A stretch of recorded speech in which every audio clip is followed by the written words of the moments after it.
C'est l'un des éléments multiplicateurs du développement technologique avec l'arrivée d'Internet. En 2008, alors que la crise économique mondiale touche le système financier de plein fouet, un expert en finance et informatique sous le pseudonyme de Satoshi Nakamoto crée la première monnaie crypto. Elle s'appelle le Bitcoin. La crypto-monnaie, c'est d'abord une monnaie, c'est-à-dire un moyen d'échange de biens et de services.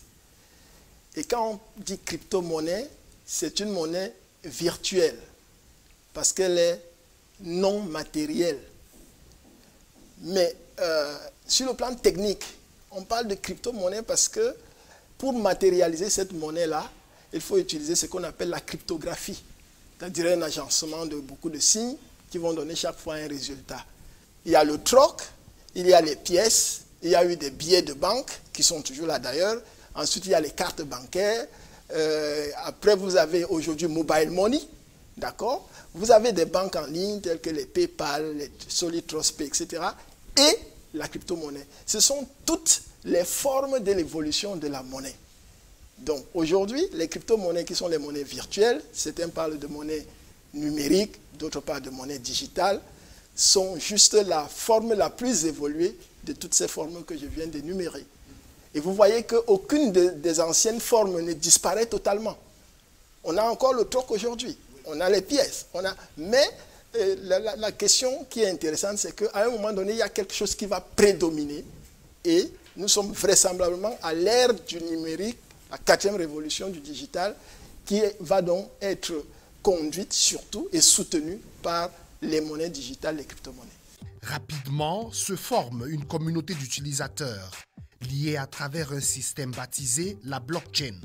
Beaucoup d'adeptes de la toile passent à la finance, ils sont des traders. Le contrôle des opérations liées à toutes les crypto-monnaies s'adosse sur la technologie qu'on appelle la blockchain. C'est un système décentralisé avec de centaines de milliers ou de millions d'ordinateurs dispersés dans le monde qui ont tous le même niveau d'information. Quand moi je vous envoie de l'argent, tous ces ordinateurs ont cette information. Les informations sont codifiées, mais elles sont traçables. On peut les décoder quand il y a un problème. L'autre volet de la question, qui est, à mon avis, plus intéressant, est-ce qu'on peut contrôler? Est-ce qu'on peut décider au Cameroun de suspendre Internet? La réponse est oui. Donc, la technologie blockchain, c'est Internet 2.0. Si le Cameroun peut décider de suspendre Internet au Cameroun, le Cameroun peut décider avec sa blockchain au niveau national de suspendre la blockchain. Il y a des pays qui ont aujourd'hui leur crypto-monnaie de banque centrale. Parmi ces pays, il y a la Chine, mais je ne vais pas citer que la Chine. Il y a le Nigeria, qui est le voisin d'à côté, le iNaira. C'est une crypto-monnaie de banque centrale du Nigeria. Est-ce que vous pensez que la banque centrale du Nigeria n'a pas le contrôle des transactions liées à cette crypto-monnaie? Les crypto-monnaies sont un monde de liberté. On y va et on fait fortune si l'on est bien formé. Mon premier contact avec les crypto-monnaies, c'est 2016, septembre 2016. Je suis étudiant et le grand frère me parle, il démissionne en fait, parce qu'il a entendu parler des crypto-monnaies.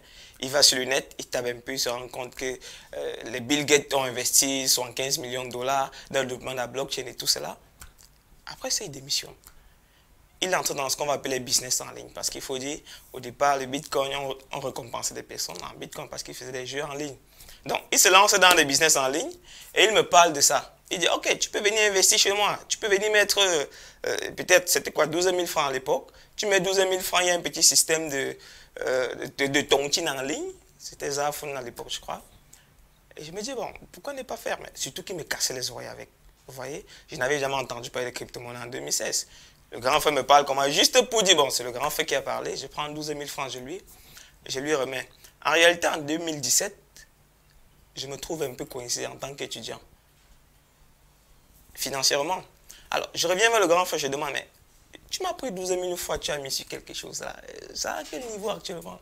Il me dit, ah, ouvre ton compte. J'ouvre le compte, je me rends compte que j'ai 60 000 francs. Ça a tiqué. J'ai commencé à... Mais c'est quoi cette affaire? J'ai posé l'argent. ça a augmenté. Et au bout de mes recherches, j'ai compris tout simplement que la crypto-monnaie, c'était un actif. C'est ce qu'il avait fait. Il avait acheté une petite quantité. Ça devait être des trucs de 600 $, je sais pas, ça devait être 400 ou 600 $ à ce moment-là, le bitcoin, la pièce. Et c'est remonté dans les 1000 ou 2000 $. Voilà. Donc c'est comme ça que je me retrouve avec 60 000 et je fais des recherches sur le bitcoin et les crypto-monnaies en général. Donc par là, j'ai fait des formations. C'est très important parce que je pense sincèrement qu'avec la crypto, des familles peuvent changer, je veux dire, la vie peut changer en Afrique. À ce jour, des jeunes Camerounais y sont engagés. À longueur de journée, ils surfent, achètent des crypto-monnaies au coût bas et attendent de les revendre une fois les coûts repartis à la hausse. J'apprends à connaître la crypto-monnaie, on est en 2018, parce qu'un ami qui sait que j'ai un cursus en mathématiques appliquées à l'économie, et qui sait également que je me suis frotté un peu au marché du Forex dans le cadre d'une entreprise qui voulait s'installer au Cameroun, me contacte. Donc, il est au courant de tout ce background et il est également au courant d'un client à lui, parce qu'à l'époque, il travaille dans une banque. Il est au courant d'un client à lui qui transacte sur des crypto-monnaies. Donc, il m'interpelle, il me dit, ce client nous demande beaucoup de fonds. Est-ce que la crypto-monnaie, tu as déjà entendu parler? Qu'est-ce que c'est que le Bitcoin? Est-ce que ça te parle? Je lui dis non. Je vais regarder très rapidement et te revenir. Donc je regarde l'information et je me rends compte qu'effectivement le Bitcoin est un actif financier très intéressant en tant qu'actif, mais la technologie qui est derrière est beaucoup plus intéressante. Il s'agit de la blockchain. Les autres acteurs de la finance ont commencé à entendre parler de la crypto-monnaie. Pourtant, ils hésitent à se lancer. Pour ce jeune banquier, il faut attendre la législation. Certes, je pourrais déjà recevoir c'est un client, c'est un potentiel client. Je pourrais lui proposer les ouvertures de compte, n'est-ce pas? Mais parler de la crypto-monnaie avec un citoyen lambda dans une institution financière, pour moi, ça serait vraiment de la fraude. Pourquoi? Parce qu'il n'y a pas un cadre réglementaire qui me recommande ou qui m'ordonne de parler non seulement de la crypto-monnaie, ou alors de donner même les mécanismes qui y vont. Le banquier que je suis n'a pas encore reçu l'aval des autorités compétentes en la matière. À Douala, des quartiers généraux aux couleurs de la crypto-monnaie et précisément de la plus ancienne de toutes, le Bitcoin, sont créés. Ici, on forme, on accompagne ceux qui s'intéressent à cette innovation du monde de la finance électronique. Je peux prendre 2 heures avec vous, je vous explique. Voilà ce qu'on va faire de votre argent. Voilà où est-ce qu'on va placer votre argent. Si vous voulez entrer en possession de votre argent, voilà comment ça se passe. Si à tout moment vous voulez céder, récupérer du franc CFA ou des euros, voilà comment est-ce que vous allez procéder. Et je le mets dans un compte, je le sécurise et je vous montre comment vous allez l'utiliser. C'est vous qui gérez votre argent. Des préalables sont nécessaires pour que circule la bonne information et que les choix soient libres et consentis. Si je prends 100 000 francs chez vous, je vous dis chaque semaine, je vais vous donner 4 000 francs. Vous qui investissez chez moi, vous devez prendre la peine de chercher qu'est-ce qu'il fait de cet argent. Comment est-ce qu'il fait pour produire cet argent? L'argent, on ne cueille pas sur les arbres, non. Ça serait bien de faire des recherches. Qui est derrière? Qui fait ça? Comment est-ce qu'il fait pour produire cet argent? C'est important. Mais c'est juste qu'aujourd'hui, on n'a pas du gain et tout ce qui va avec la cupidité. On veut gagner facilement. Non. Il faudrait qu'on accentue sur l'éducation. Faire comprendre aux personnes que la blockchain, d'une part, les crypto-monnaies d'autre part, ne servent pas qu'à spéculer. Le système de la crypto-monnaie n'est pas assez bien compris dans les débats ça et là. On le rapproche d'une arnaque des temps modernes. Il faut se concentrer sur la réalité. Ça veut dire quoi?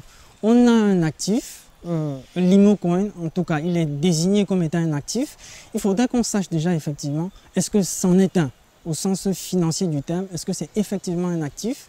Est-ce qu'on pense que les personnes qui sont derrière l'Imocoin valent la peine qu'on leur accorde notre confiance? Est-ce que le projet qui est derrière le Limocoin, c'est un projet qui génère suffisamment de richesse pour que les personnes qui y mettent de l'argent puissent espérer les rendements qu'ils espéraient jusque-là, c'est autant de questions qu'il faudrait se poser.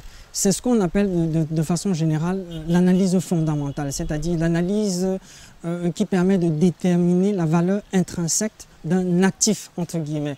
Et donc pour arriver même à en faire un actif, il aurait été bon de pouvoir déterminer tous ces éléments et bien d'autres. J'ai cité ceux qui me venaient à l'esprit là tout de suite, pour pouvoir dire qu'effectivement c'est un actif, ça c'est d'un. Ensuite, c'est un actif sur lequel on peut effectivement investir, ça c'est deux. Et dernièrement, c'est un actif sur lequel on peut espérer cette valeur qui nous est proposée jusqu'à présent. Pour les utilisateurs, il faut comprendre l'enjeu de cette transaction sécurisée et transparente. Je pense qu'il faut multiplier davantage des petites structures qui vont former, n'est-ce pas, la population. Il est question d'éduquer la population à ce type de produit. Et les programmes universitaires ne vont pas suffire. S'il y avait un message à passer, c'était d'inviter nos décideurs, vraiment d'inviter nos chefs d'État à se pencher véritablement sur la question des crypto-monnaies, parce que c'est un marché qui brasse aujourd'hui environ 3 000 milliards de dollars par jour. 3 000 milliards de dollars. Et c'est un marché qui n'a rien à voir avec le marché bancaire. Donc, pour essayer de ponctionner des capitaux sur ce marché, il faut bien y aller. Est-ce que la crypto-monnaie peut être un événement de développement? Oui, j'y crois profondément. En fait, avec la crypto-monnaie, tu es ton propre banquier. Ta devise, c'est toi qui fais ta monnaie. La monnaie, tu as ta propre monnaie en fait. Avec la crypto-monnaie, il n'y a plus que 1 euro va valoir 650 francs, non. Avec par exemple le Bitcoin, que tu sois jeune américain, que tu sois jeune français, que tu sois jeune togolais, nous sommes tous au même pied d'égalité. Il n'y a plus d'inégalité que dans des devises et tout cela. Donc, si nous pouvons adopter la crypto-monnaie, si nos échanges internationaux pouvaient se faire avec la crypto-monnaie, c'est simple. On n'aurait plus à conserver nos devises quelque part dans un pays, soit en France, soit pour dire que non, c'est le colonisateur. Non. Donc, je crois sincèrement que si on pouvait adopter la crypto-monnaie en Afrique, ça va booster l'évolution et le développement en Afrique. La ruée vers l'or. Un coup de tonnerre dans le monde économique. En Occident, les crypto-monnaies font de grands pas. Elles sont partout et aident en période de crise. Il faut légiférer. En attendant, les actions se poursuivent et le mouvement s'intensifie.